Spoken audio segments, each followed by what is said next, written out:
Olá, meu nome é Paola Nicolau, meu nome artístico hoje em dia é Lola Leona.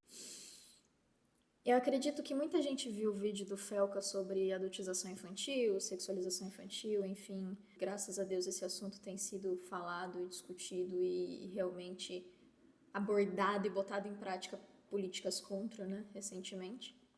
Ao ver esse vídeo, eu comecei a lembrar de muita coisa da minha própria história. É um lado que geralmente as pessoas não veem. Eu decidi então trazer a minha história aqui como um formato de desabafo, tanto para poder verbalizar sobre tudo que aconteceu, então como uma forma também de terapia colocar para fora, quanto, bom, para trazer a perspectiva de uma hoje adulta, né? Faço 30 anos esse ano, que foi uma criança adultizada para que pais hoje possam ver e possam evitar que isso aconteça com os seus filhos. Lembrando que a minha história ela é baseada na adultização que ocorreu comigo, não foi uma questão de sexualização. Sou muito grata por isso, porque poderia realmente ter sido muito pior. Mas se toda essa história de adultização que aconteceu comigo já trouxe diversos prejuízos para minha socialização, para minha vida como um todo e para minha vida adulta, eu só consigo imaginar quais danos que podem ser causados para uma criança que é sexualizada.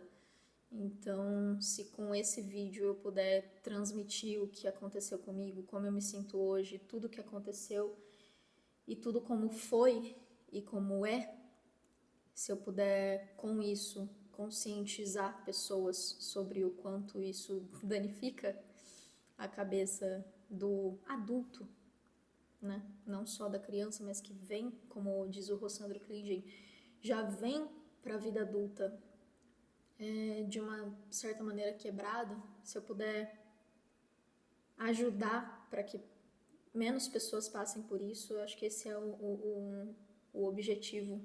Como eu disse no Instagram, se eu puder evitar que pelo menos uma criança passe pelo que eu passei, eu já vou me sentir extremamente grata e realizada. Eu não culpo os meus pais. A trama de manipulação com eles foi tão ardilosa que eles não conseguiam enxergar o que estava acontecendo. Porque se alguém tivesse chegado para eles e falado: olha, sua filha vai ser cantora, ela vai ter sucesso, ela vai nos melhores programas de televisão, ela vai isso, ela vai aquilo. Só que para isso, ela não vai mais brincar, ela não vai mais ser criança e quando ela crescer, ela vai ter dissociação, transtorno de compulsão alimentar, ansiedade, depressão, bipolaridade. Ela vai lidar com todos esses defeitos. Mas olha, ela vai ganhar um concurso aqui, hein? Bora? É óbvio que se alguém tivesse apresentado isso para os meus pais, eles iam falar: não, não, não, não, não. Esse é o custo? Não, não.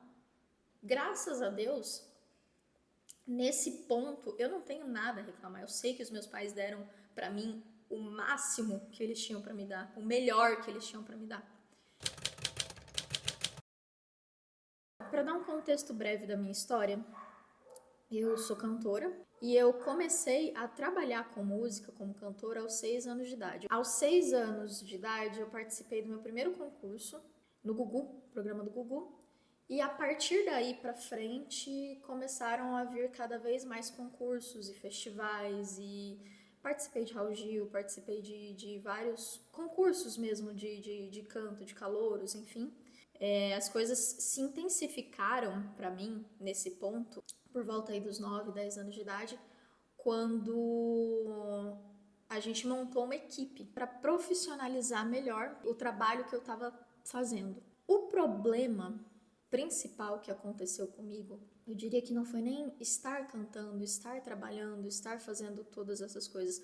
O problema é que para conseguir ter essa rotina de trabalho como eu tinha, para que tudo isso fosse feito, foi tirado de mim o direito de ser criança, o direito de brincar. Claro, eu tinha momentos disso, mas eram momentos muito raros, assim. E conforme foi se desenvolvendo e eu fui crescendo, mais responsabilidades eram colocadas para mim.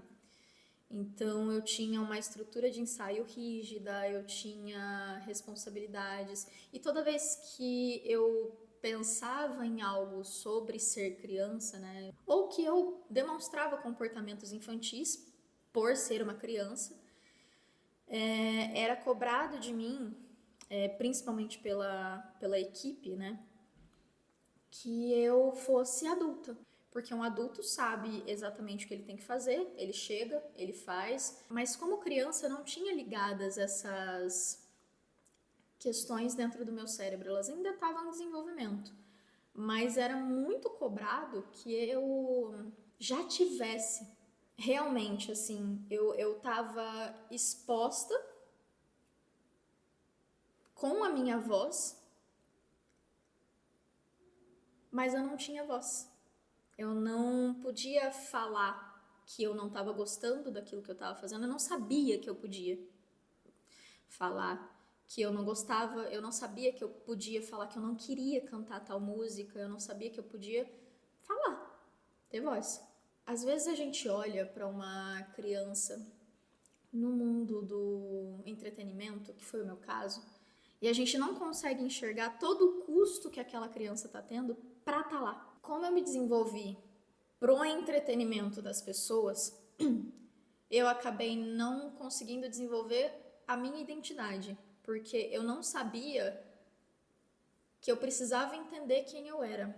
Eu sabia que eu precisava ganhar o concurso, eu sabia que eu precisava agradar os jurados, que agradava o público, que agradava a equipe, que eu tinha que ser a pessoa que agradava. Você não se desenvolve dentro de si, você tem um compromisso com os outros. Com os adultos, eu agradava. Agora, com as crianças, que deveria ser o foco da minha vida enquanto criança, eu, pelo contrário, desagradava. Foi um tipo de bullying que aconteceu comigo que foi muito mais embasado em o quanto a minha personalidade não era formada. Eu era muito madura em muitas coisas, porque ao trabalhar desde os 6 anos de idade você acaba amadurecendo muito com muitas coisas, só que eu era extremamente imatura em várias outras coisas. E eu não tinha lugar de me encaixar nas escolas que eu estudei. E uma coisa que precisa ser chamada muito atenção nesse sentido é justamente ninguém enxergava. Ninguém enxergava. Todo mundo acha lindo, todo mundo acha bonitinho, todo mundo, nossa, que legal, que bacana, que criança esperta, que criança isso, que criança aquilo. Mas no meu caso, se você pegar as minhas apresentações e você olhar hoje, eu acho que dá para você ver que existia ali uma dissociação.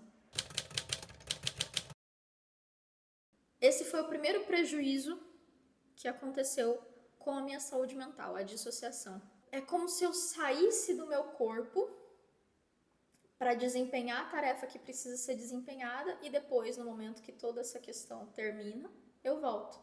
Então, acho que a primeira vez que eu fiz isso foi com 7 anos.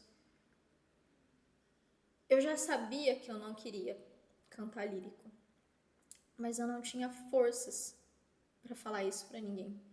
Eu não sabia que eu podia falar isso para alguém. Então eu tive que lidar com tudo isso sozinha. Que é bem uma frase que o Felca colocou no vídeo da Judith Herman. Não é só o que acontece com a criança, é o que ela teve que fazer sozinha com aquilo. E a minha infância, ela foi muito marcada pela solidão dentro da minha cabeça. O que me trouxe para uma depressão funcional. Então eu vejo que ali por volta de uns 8, 9 anos, assim, eu já comecei a apresentar indícios de uma depressão funcional, que se intensificou ali com 10 anos de idade. E até os 10, começaram a se intensificar também as crises de ansiedade. A minha primeira crise de ansiedade foi com 9 anos de idade, porque eu já tinha participado de vários concursos, eu já tinha toda essa questão na minha cabeça de pressão, de ter que ser a melhor, de ser a mais produtiva, produzir. Eu só importa se eu produzo, se eu trago alguma coisa, se eu faço. E eu lembro que na escola que eu estudava na época tinha um sistema de fichas. Então, se você não fizesse a tarefa, se você conversasse muito em sala, se você, enfim, qualquer comportamento nesse sentido, eles faziam uma ficha e essa ficha era entregue, né? Era literalmente ali um papel escrito todas essas ocorrências e essa ficha era entregue para os pais na reunião de pais. E existia muito um orgulho de eu ser a cantora, de eu ser a perfeita, de eu ser a que nunca teve fichas, a que nunca... E nesse dia, eu esqueci de fazer uma tarefa. E eu lembro que me bateu um frio na barriga e um desespero tão grande que eu comecei a passar mal. Hiperventilação,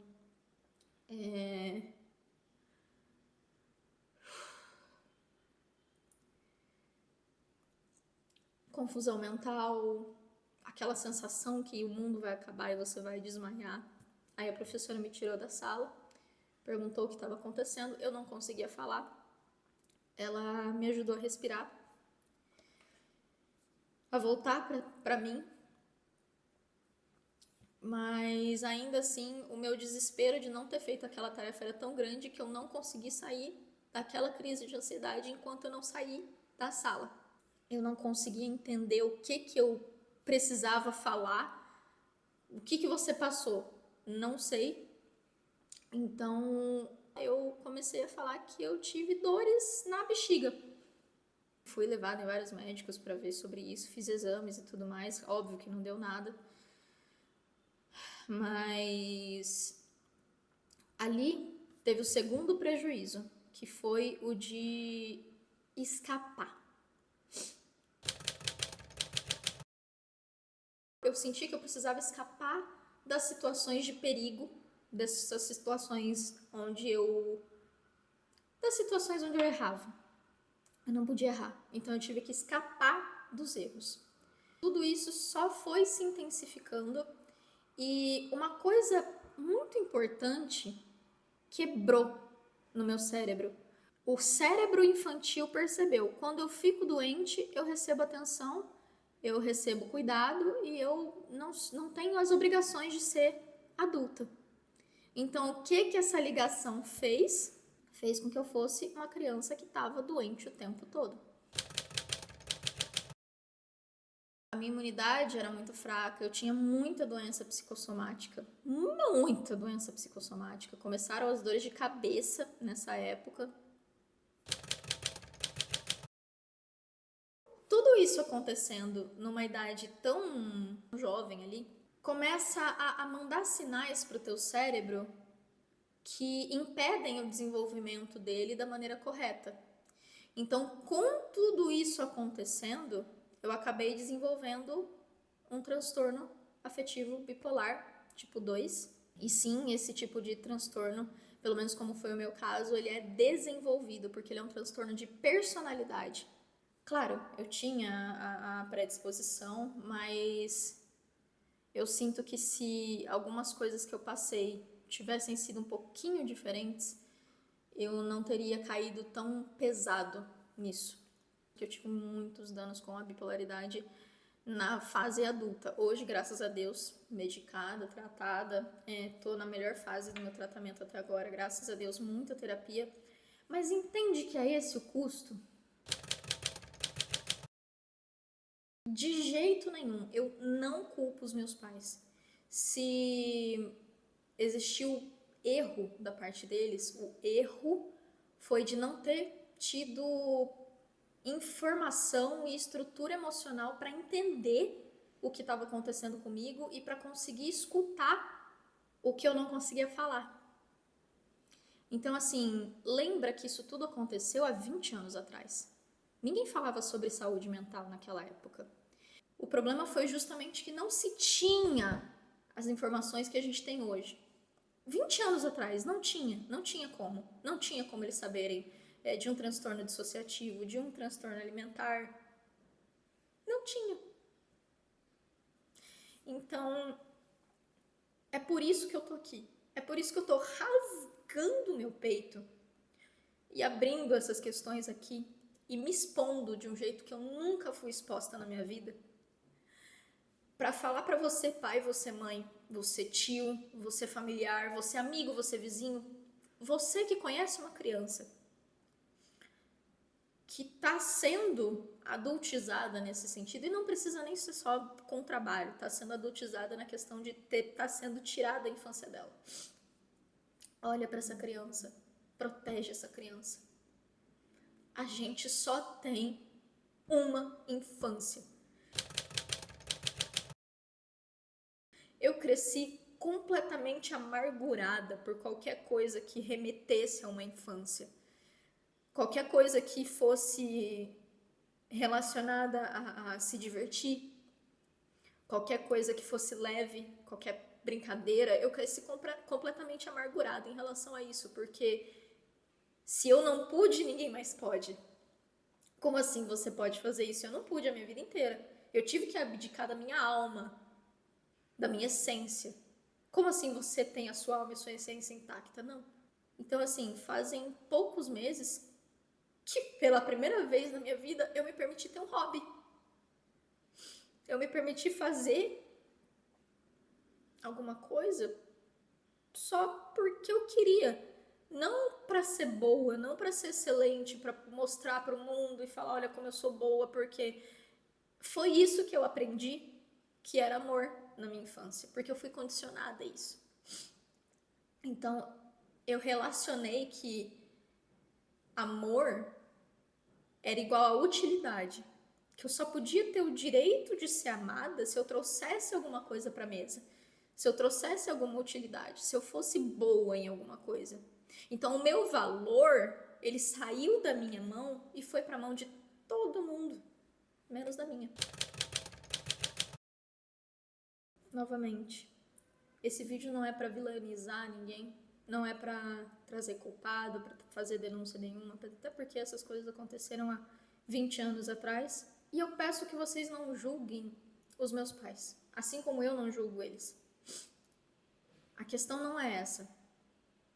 A questão é, não deixa que o teu filho chegue aos 30 anos para aprender que tá tudo bem ser criança. Que a gente tenha mais pessoas olhando e falando, não, isso tá errado. Que a gente tenha mais felcas olhando e falando, eu não posso olhar para isso e sentir esse desconforto e deixar por isso, preciso fazer alguma coisa.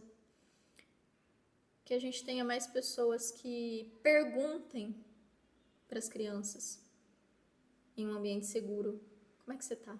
Tá tudo bem? Que a gente tenha mais familiares de confiança, que a gente possa conversar sobre as coisas,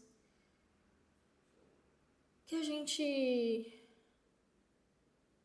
pense mais como sociedade no desenvolvimento psicológico das crianças, para que elas cheguem para a vida adulta sem prejuízos, que a gente como sociedade consiga olhar as crianças como crianças.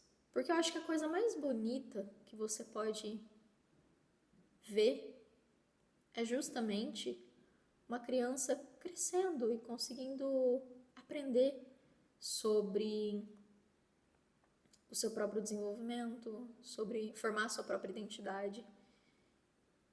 Então, que a gente consiga proteger isso.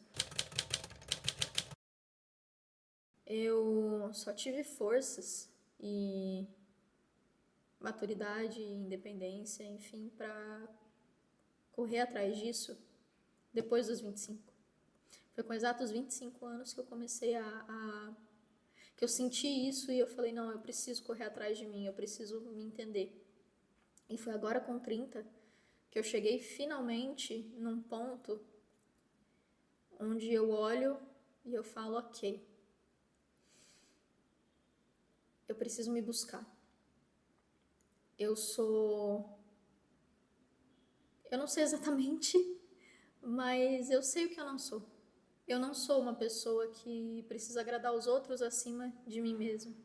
Isso não é o que eu sou, isso é o que foi feito de mim pelas circunstâncias. Então eu não preciso carregar isso. Eu não preciso mais ter medo de errar. Eu não preciso mais ter medo de ser ruim em alguma coisa, às vezes que eu acabei de começar. Eu não preciso mais ter medo. Eu não preciso mais sair do meu corpo. Eu tô ganhando amor pela vida agora.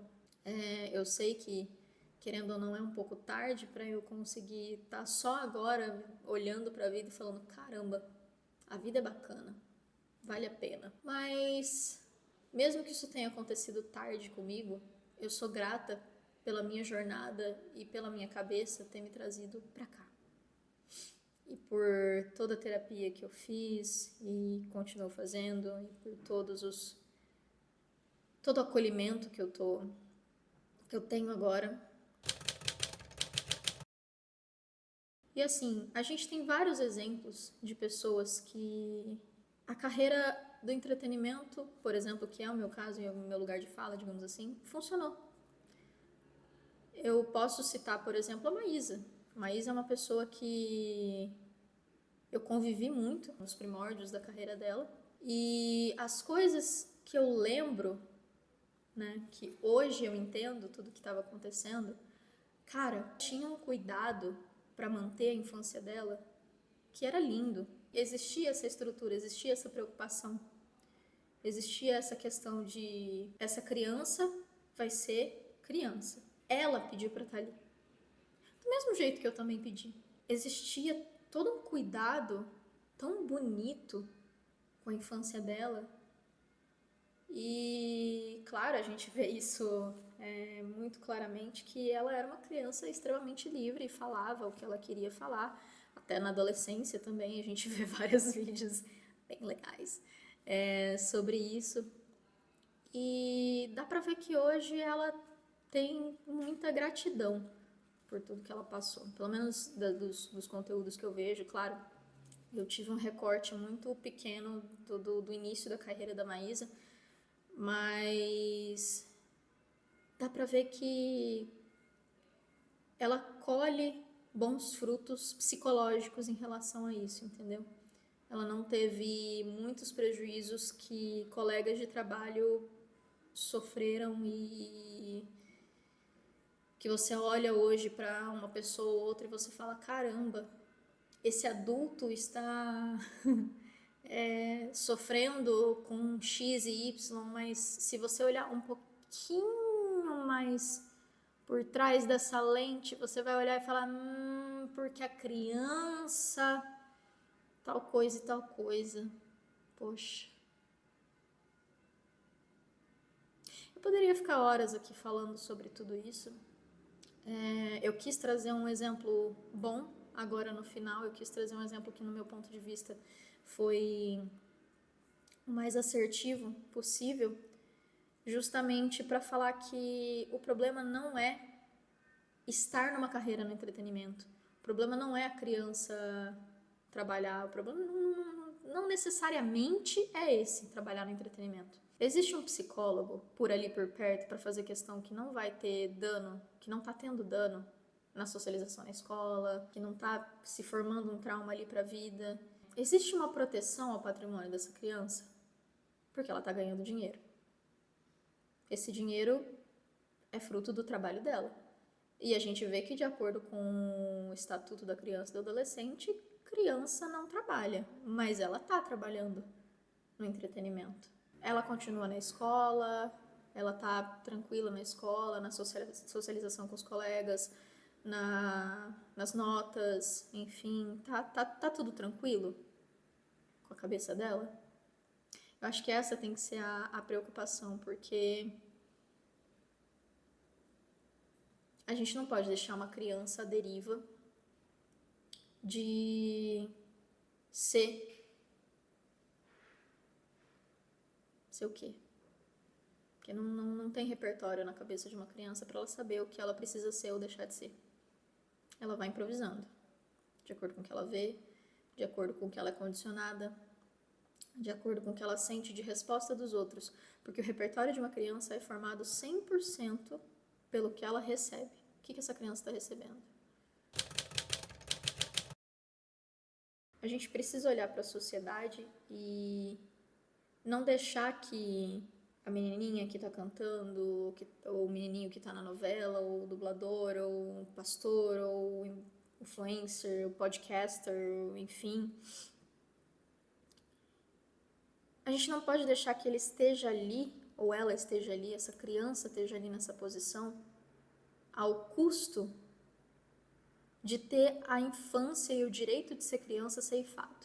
Porque eu posso falar pra você, se eu pegar todos os cachês que eu já recebi na vida, todo o retorno financeiro que isso teve, todo o retorno de fama e glamour, e enfim, que eu tive durante a minha infância com tudo isso,